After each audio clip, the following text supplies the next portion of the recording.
Bonjour à tous et à toutes, merci. Alors, avec un peu d'imagination, vous venez avec moi en Italie.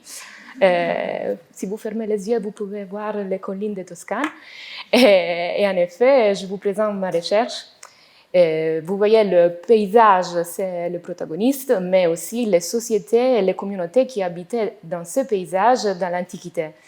Parce que l'idée de base de mon projet est qu'évidemment, l'interaction humaine dans un paysage et bien sûr s'adapte aux conditions physiques, mais c'est vrai aussi que l'interaction humaine est conditionnée, si vous voulez, par des aspects plutôt liés à la sphère des pratiques culturelles et des croyances.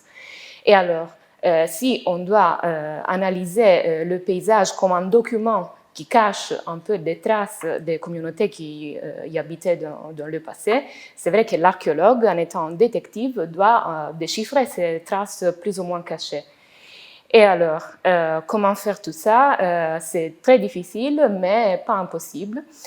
Et évidemment, il faut être conscient que la vérité, c'est difficile à atteindre, et donc on peut reconstruire de manière de plus en plus précise, mais on n'est pas sûr que c'est toujours passé comme ça, mais il faut essayer quand même.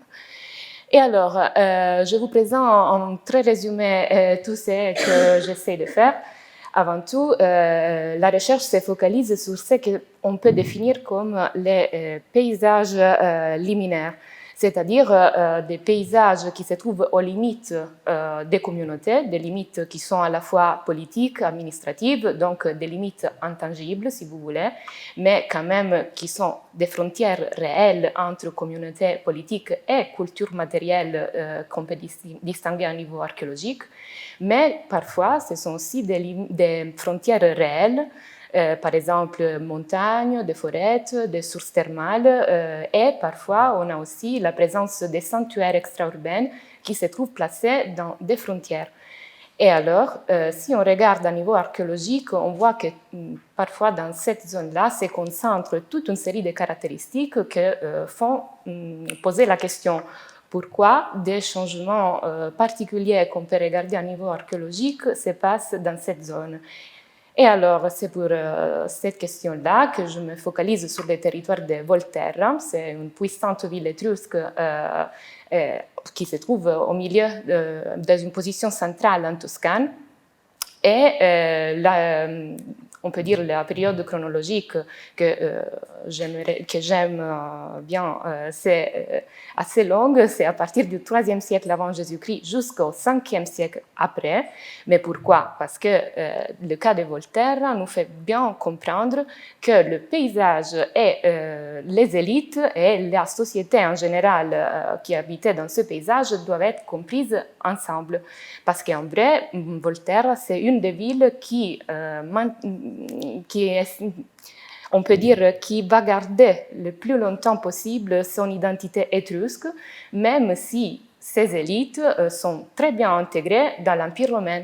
Donc, on revient de nouveau au problème des identités multiples, des identités qui sont gérées grâce à des stratégies familiales, qui sont à la fois politiques, culturelles et aussi économiques, si vous voulez.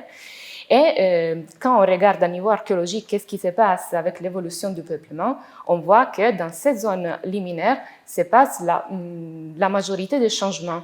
Et alors, la question se pose: pourquoi toujours et seulement dans cette zone-là?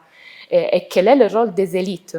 Ces élites ont été définies par différents chercheurs pendant l'histoire, pendant les siècles d'études qu'il a sur cette ville, des élites résilientes. Et alors, un peu le challenge de ce projet, c'est de dire, OK, la résilience par rapport au développement du paysage est un concept très utilisé en archéologie, mais en étudiant le cas de Volterra, je trouve qu'il y a aussi un autre concept qui vient des sciences économiques qui peut être appliqué, et c'est l'antifragilité, c'est-à-dire un concept que par rapport à la résilience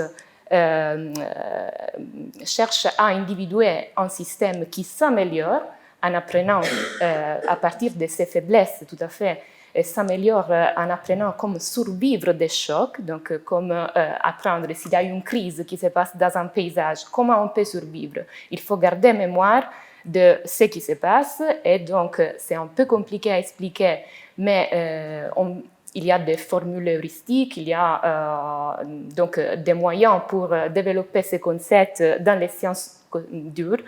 Et alors, le challenge, c'est pourquoi on ne peut pas l'appliquer en archéologie. Comment faire tout ça? Donc, la méthode, c'est intégrer, si vous voulez. Donc, bien sûr, on part des données qu'on a dans la littérature, dans l'histoire, mais il faut aussi garder au paysage donc la cartographie, les toponymes, les épigraphes, parce qu'en effet, il s'agit de reconstruire les stratégies d'occupation dans un paysage. Et après tout ça, il faut gérer les données. Et alors, on utilise dans l'archéologie des paysages le CEG, que c'est un outil avec lequel on peut gérer les données de façon très vraiment utile. Et surtout, pour appliquer cette nouvelle théorie, on peut utiliser des logiciels qu'en anglais on appelle avec une approche agent-based model, c'est-à-dire on essaie de saisir des agents qui bougent dans un espace virtuel, mais la chose intéressante est qu'il y a des caractéristiques qui dérivent des caractéristiques physiques du paysage réel. Et donc, on peut analyser les comportements, si vous voulez, des sociétés qui habitent dans le paysage. Et surtout, on peut collecter de nouvelles données grâce à de nouvelles campagnes de prospection. Donc, c'est-à-dire qu'on va documenter les paysages actuels, reconstruire les traces du paysage antique, on va détecter de nouveaux sites et bien sûr, on va étudier des matériels. On va étudier des matériels et l'association et la distribution des matériels par rapport à ce qu'est la perception de l'identité aussi, qui est transmise grâce à ces matériels-là. Et donc, enfin, vous pouvez demander pourquoi faire une telle étude. Eh bien, parce qu'on peut mieux comprendre comment une société a impacté sur un paysage, comment la culture matérielle transmet des contenus liés à l'identité de la société qui habite un paysage, et surtout, si vous voulez, avec le challenge d'introduire un nouveau concept en archéologie, de voir comment on peut effectivement constituer une sorte de bridge, un pont entre les sciences dures et les sciences humaines, et surtout utiliser ces outils comme vraiment des outils qui puissent nous aider, mais en effet, on a des concepts, on a des perspectives qui sont tout à fait valides, donc on peut regarder de nouveaux problèmes ou des anciens problèmes avec de nouvelles perspectives. Et donc, je vous remercie, et si vous avez d'autres curiosités, vous pouvez scanner, vous découvrez tout le reste de mon projet. Merci.